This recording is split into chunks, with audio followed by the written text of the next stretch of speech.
Thanks for checking out this question from our daily live Zoom calls. Please like and subscribe to keep learning how we help the largest online community of self-directed retirement investors and entrepreneurs grow and control their retirement funds. Which contributions function to lower my income?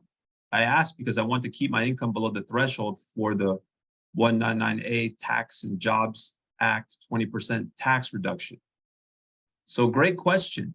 So just to take a step back for a second, for those who are eligible to set up a solo 401k because they're self-employed with no full-time W-2 employees working for their business or even a business owned by a spouse, if they are married, they're eligible to set up a solo 401k. And, in the words of the IRS, you're both the employee as well as the employer. So you can make both employee as well as employer contributions. And if you have a plan like ours, you can also make Roth, you can make Mega Backdoor Roth. So of course, Roth contributions though are made after tax. So they're not going to have any type of tax reduction or income reduction benefit now, right? You put the money in on an after-tax basis, so you have the potential for tax-free growth. So if the goal is to make contributions that reduce your income now, those would be pre-tax either employee and or employer contributions.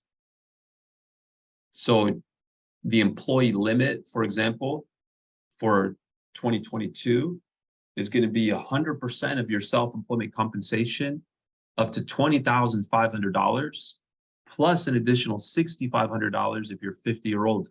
Now that presumes that you are not making contributions to another plan, such as a 401k plan that you might have through your day job.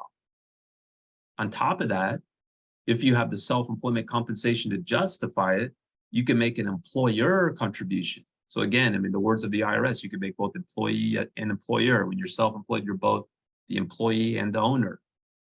So the employer contribution limit is a percentage of your self-employment compensation. So for example, if you're report your self-employment income as a sole proprietor, then your self-employment compensation is equal to line 31 of Schedule C. So that's where you report your net income, less 1/2 of the self-employment tax.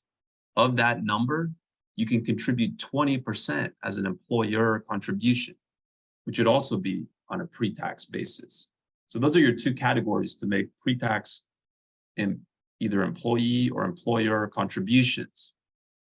As far as resources, if you go to our website, mysolo401k.net, click on contributions guides, the second search result is going to have a number of slides and videos.